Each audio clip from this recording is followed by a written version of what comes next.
अब देखते हैं कि हमारी जो स्टेट असेंबलीज़ हैं उनके लिए जो मेंबर्स होते हैं उनकी क्वालिफ़िकेशंस क्या होती हैं। सबसे पहले ही और she must be a citizen of India, सबसे पहले भारत का नागरिक होना चाहिए। दूसरा, जो विधानसभा के मेंबर हैं उनकी एज जो है वो 25 साल से कम नहीं होनी चाहिए, और विधान परिषद के जो मेंबर हैं उनकी एज 30 से कम नहीं होनी चाहिए। यानी विधान परिषद के जो मेंबर्स होते हैं, एक्चुअली ये थोड़े एक्सपर्ट मेंबर्स होते हैं, तो इनको ज़्यादा एज लिमिट वगैरह इनकी एज ज़्यादा रखी गई है। Must not hold any office of profit and once you are elected, जैसे ही ये इलेक्ट हो जाते हैं तो आपके पास कोई और प्रॉफिट वाला ऑफिस नहीं होना चाहिए, यानी आपकी कोई गवर्नमेंट जॉब इसके अलावा नहीं होनी चाहिए। उसके अलावा कोई स्टेट गवर्नमेंट, कोई इंडियन गवर्नमेंट की जॉब आपके पास नहीं होनी चाहिए। Must not be of unsound mind, दिमागी तौर से बिल्कुल सक्रिय होना चाहिए, मीन्स मेंटल प्रॉब्लम नहीं होनी चाहिए। और have been disqualified by law for being a criminal, या कोई क्रिमिनल स्ट्रॉन्ग क्रिमिनल रिकॉर्ड भी इनका नहीं होना चाहिए। अब प्रिसाइडिंग ऑफिसर्स देखते हैं हम। The chairman and the deputy chairman perform the functions of presiding officers इन विधान परिषद। विधान परिषद में जो मीटिंग्स वगैरह का काम होता है उसके जो प्रिसाइडिंग ऑफिसर होते हैं वो चेयरमैन या डिप्टी चेयरमैन परफॉर्म करते हैं। It is also their duty to maintain discipline in the house, house के अंदर डिसिप्लिन रहे, सारा काम तरीके से हो, ये भी उनकी ड्यूटी रहती है, इसको देखना। The speaker and the deputy speaker are the presiding officers in Vidhan Sabha. तो जिस तरह से विधान परिषद के अंदर चेयरमैन और डिप्टी चेयरमैन होता है, उस तरह से विधानसभा के अंदर स्पीकर और डिप्टी स्पीकर होते हैं, प्रिसाइडिंग ऑफिसर। दे प्रिसाइड ओवर मीटिंग्स, इनका भी काम वही है, अपनी मीटिंग्स को कंडक्ट कराना, उनको सुचारू रूप से चलाना। Ensure that rules are followed, सारे रूल्स एंड रेगुलेशन फॉलो हो रहे हैं। और वोट जो है, अगर कभी किसी डिस्कशन में टाई होता है तो उस केस में फिर इनका वोट जो है वो एक टाई सिचुएशन को ब्रेक करने के लिए होता है। नाउ गुड टू नो, तो फर्स्ट वुमेन गवर्नर जो थी यूपी की वो सरोजिनी नायडू थी। उसके बाद our former president Pratibha Patil was the governor of Rajasthan.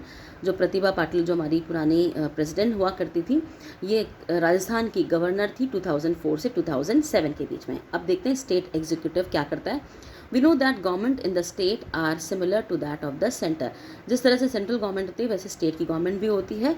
Just as the president is the nominal head, जिस तरह से प्रेसिडेंट नॉमिनल हेड होता है उसी तरह से, और प्राइम मिनिस्टर जो होता है वो with the council of ministers runs the government, सारा काम जो होता है वो पीएम के पास में होता है, उनके मिनिस्टर्स के साथ में। उसी तरह से स्टेट एग्जीक्यूटिव के अंदर गवर्नर होता है, काउंसिल ऑफ मिनिस्टर्स होते हैं, और इनके ऊपर होता है चीफ मिनिस्टर। अब गवर्नर की क्या ड्यूटीज़ हैं। The executive power of the state, जितनी भी एग्जीक्यूटिव पावर्स हैं वो सारी गवर्नर के पास में होती है। सारे एग्जीक्यूटिव एक्शंस जो है वो उनके नाम पे लिए जाते हैं। हर स्टेट के अंदर गवर्नर होता है, और and at times the same person may officiate as the governor of 2 states, और कभी कभी ऐसा भी होता है कि ये सेम गवर्नर जो है वो 2 स्टेट के गवर्नर भी हो सकते हैं। The governor of the state is not elected, governor का चुनाव हम नहीं करते हैं, जिस तरह से प्रेसिडेंट का चुनाव हम नहीं करते हैं उस तरह से गवर्नर का चुनाव भी हम लोग नहीं करते हैं। अब गवर्नर के लिए क्वालिफिकेशंस क्या हैं। सबसे पहले वही है, ही और she must be a citizen of India, इनकी एज जो है 35 से कम नहीं होनी चाहिए। कोई ऑफिस ऑफ प्रॉफिट इनके पास में नहीं होने चाहिए, यानी कोई भी गवर्नमेंट जॉब इनके पास में नहीं होनी चाहिए। उसके बाद जैसे ही आप इलेक्टेड हो जाते हो पार्लियामेंट के मेंबर और एनी स्टेट लेजिस्लेटिव असेंबली, अगर आप इस वक्त गवर्नर हो तो आप किसी स्टेट लेजिस्लेटिव असेंबली के या मेंबर ऑफ पार्लियामेंट नहीं हो सकते हो। But if a member of the legislature is appointed as governor, और अगर किसी लेजिस्लेचर के मेंबर को हमने गवर्नर इलेक्ट करा है तो क्या करना पड़ेगा, तो उनको अपना मेंबरशिप वाला जो ऑफिस है, यानी जो लेजिस्लेचर वाला ऑफिस है वो रिज़ाइन करना पड़ेगा। यानी आप एक बार में एक ही काम संभाल सकते हो। उसके बाद पावर्स देखते हैं हम इनकी। Most of the powers and functions of governor are similar to that of president, जिस तरह से प्रेसिडेंट की पावर और फंक्शन होते हैं वैसे ही गवर्नर के पावर और फंक्शंस होते हैं। एग्जीक्यूटिव पावर्स क्या क्या है इनकी सारी जो स्टेट की एग्जीक्यूटिव पावर सारी गवर्नर के हाथ में होती है। जैसे चीफ मिनिस्टर को अपॉइंट करना है, जो कि मेजॉरिटी पार्टी का लीडर है। उसके बाद he also appoints the other members of the council of ministers, council of ministers के बाकी मेंबर्स को भी अपॉइंट करते हैं चीफ मिनिस्टर की एडवाइस पर। उसके बाद गवर्नर जो है एडवोकेट जनरल को, चेयरमैन को और स्टेट पब्लिक सर्विस कमीशन के मेंबर्स को चूज़ करते हैं, अपॉइंट करते हैं। उसके बाद he is consulted by the president in appointment of जजेस to the high court, high court के जजेस को अपॉइंट करने के लिए प्रेसिडेंट के साथ सलाह मशवरा करना पड़ता है, फिर जजेस अपॉइंट होते हैं। उसके बाद governor has the power to nominate 1 member of the Anglo Indian community to the legislative assembly of state. अपने स्टेट की लेजिस्लेटिव असेंबली के लिए एंग्लो इंडियन मेंबर्स को नॉमिनेट करने की पावर इनके पास में होती है।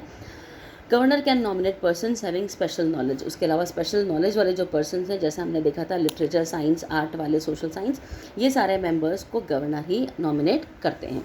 फिर लेजिस्लेटिव पावर देखते हैं इनकी हम। The governor has the power to summon and prorogue या postpone the session of the state legislature. State legislature की पावर को अगर पोस्टपोन करना है तो ये सारी पावर गवर्नर के हाथ में होती है। स्टेट लेजिस्लेचर को डिसॉल्व भी कर सकते हैं on certain occasions when the state legislature is not in session. जिस वक्त स्टेट लेजिस्लेचर रूल में नहीं होता है तो उस वक्त सारे ऑर्डर्स और ऑर्डिनेंसेस जो हैं गवर्नर के द्वारा इशू किए जाते हैं। These ordinances are submitted to the state legislature at its next session. उसके बाद नेक्स्ट सेशन तक ये सारे ऑर्डिनेंसेस स्टेट लेजिस्लेचर तक सबमिट करना होता है और ये 6 वीक्स तक ही वैलिड होते हैं from the date when the state legislature begins its session. जैसे ही सेशन स्टार्ट होता है लेजिस्लेचर का तो 6 वीक तक ये वैलिड रहते हैं, उसके बाद ये एक्सपायर हो जाते हैं। फिर उसके बाद the first session after elections, जो इलेक्शंस के बाद पहला सेशन होता है and the first session every year begins with the governor's address. हर साल जो पहला सेशन है वो गवर्नर के द्वारा एड्रेस किया जाता है। इम्पॉर्टेंट पावर देखें गवर्नर की तो वो है कि every bill pass by the state legislature has to receive the governor's assent. हर बिल जो है गवर्नर के साइन के बाद ही लॉ में कन्वर्ट होगा। उसके बाद ही और she also has the power to grant pardon. किसी को अगर माफ़ी देनी है, कुछ भी है, तो पार्डन के राइट भी इनके पास होते हैं। और टू रिड्यूस द पनिशमेंट, या किसी के पनिशमेंट को कम करना है, sentence pass by the court under the state laws.